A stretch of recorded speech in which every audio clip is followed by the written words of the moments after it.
Imagine for a moment you're the kind of sicko that thinks the standard 545 horsepower Nissan GTR simply isn't powerful enough. I know.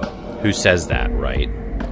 Well, for that thin slice of drivers who crave, maybe double the output of a GTR, there's this insane bit of kit.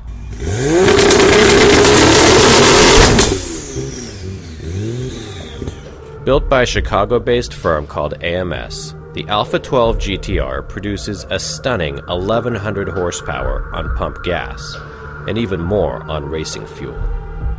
And while all that power is arguably best suited for straight-line driving and wide-open spaces, we brought the Alpha 12 to Willow Springs Raceway in California to see if we could, in fact, tame those nuclear levels of power into submission while keeping all four wheels on the track.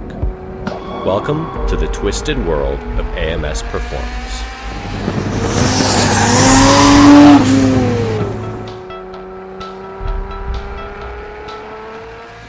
If you're wondering what sort of mad scientist is crazy enough to wrestle even more performance out of Godzilla, meet Martin Musial, founder and owner of AMS. The appeal to me was, let's make something unsuspecting, a force to be reckoned with. My philosophy is, what would I want in a car? With the GTR, I decided not to go aggressive styling-wise because I think it already is styled aggressively. It's a supercar. So I think adding on any flashy trim, parts, wings, I think it kind of maybe takes away from the soul of the car. And I think we're really the car where we could use it and appreciate it is really the power level. Not that it doesn't have enough already, but, hey, if we can make double, triple the horsepower relatively safely, why not? Yeah, this is the Alpha 12 GTR, which is kind of the top of the line package we have. This particular car on a 93 octane pump gas will make about 950 wheel horsepower, so about 1150 at the crank, and we're talking 1400 horsepower on race gas. And this is truly a daily driver.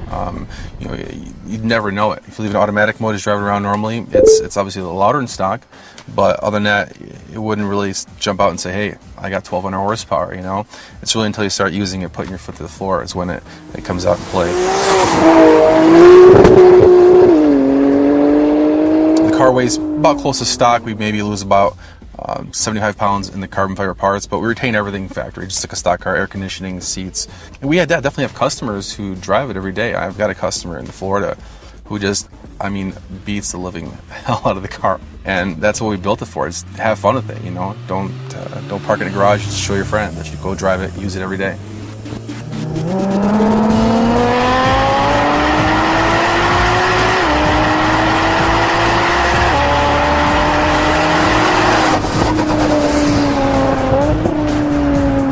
Actually a 4.3 liter engine up from the factory 3.8. We do that through bore and stroke. So we scan the whole engine bay and design from ground up the perfect turbo kit, basically. It's integral to making all this horsepower, obviously. Then we developed the engine, head porting, different components, strengthening parts in the block. The pistons are upgraded, the rods. We also use aftermarket valves to put up with basically the abuse that the engine's going to put out. For the fuel system, we try to integrate with the factory components. So it's all factory lines. We just upgrade the supply side of it. I think Bassam's going to enjoy the car a lot. It's going to be really, really fast. Handling-wise, it's going to be like a stock GTR because we'll remain that component stock. But obviously, the power there is going to be pretty insane. A stock GTR, you can kind of get on the throttle pretty hard, let it hang out a little bit. This thing, it'll throw you off pretty fast. And it's deceiving. You don't even realize how fast you're going, so you just got to watch that. Eventually, all those bonkers performance numbers start losing their meaning.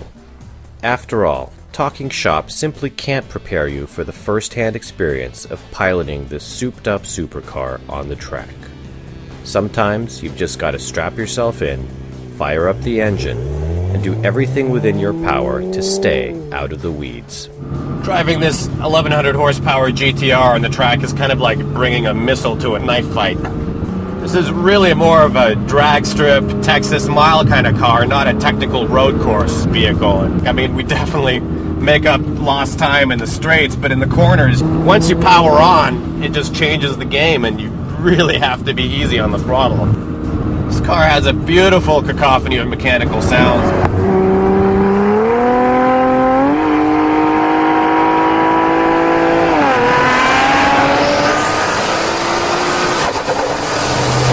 wastegate flutter and turbocharger whine. Everything is just really more immediate and powerful in this AMS Alpha 12 GTR. Holy shit.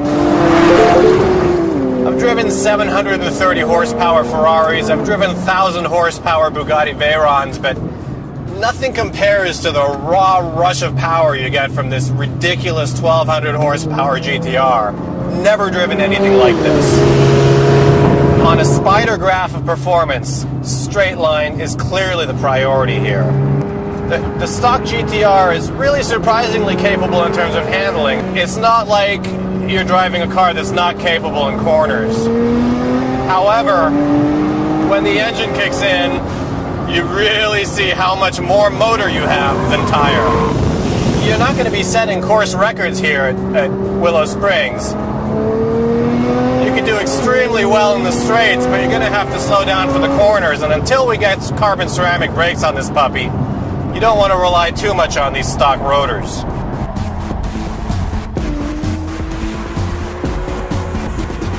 I mean, they call the original GTR Godzilla, but now that feels like a vast understatement compared to what this beast can do. It just has such amazing urgency and such ability to move forward in space. It's just angry and vengeful and claws into the road and moves you forward at speeds you just can't believe. You must take an absolute lunatic to buy this kind of car. I mean, what do you do with all this power on the road? We're here at Willow Springs Raceway, which has the reputation of being the fastest track in the West, and I'm running out of room.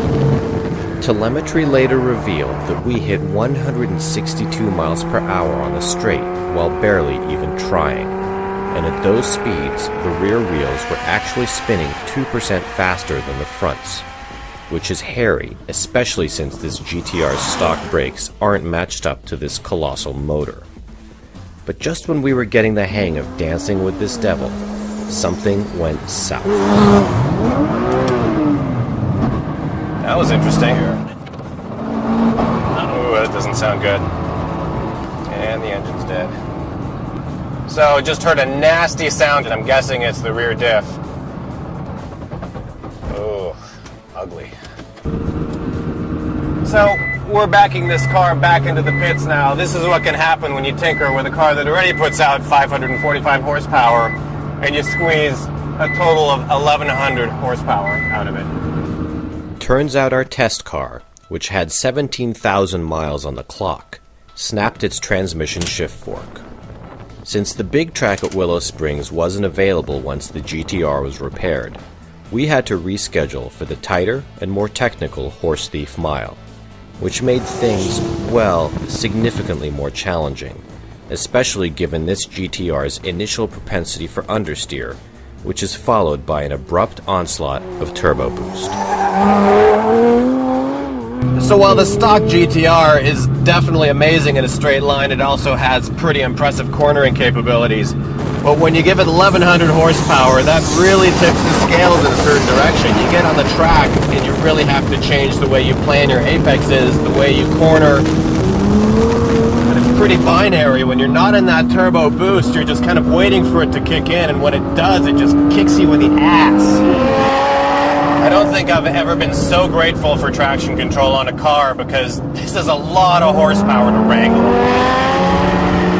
I felt like I was cheating just a little bit with traction control on, saying I'm driving an 1,100 horsepower car in the track. I'm gonna flirt with career disaster and turn it off, see what happens.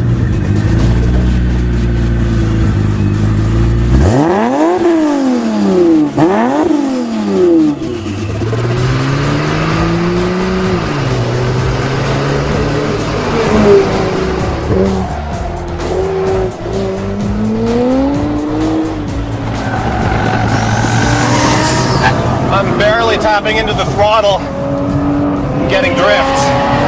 This is hairy. Jeez.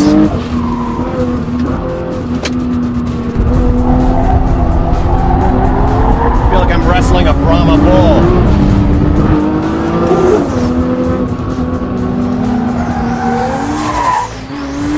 Talk about bite. It just feels like this engine wants to kill me.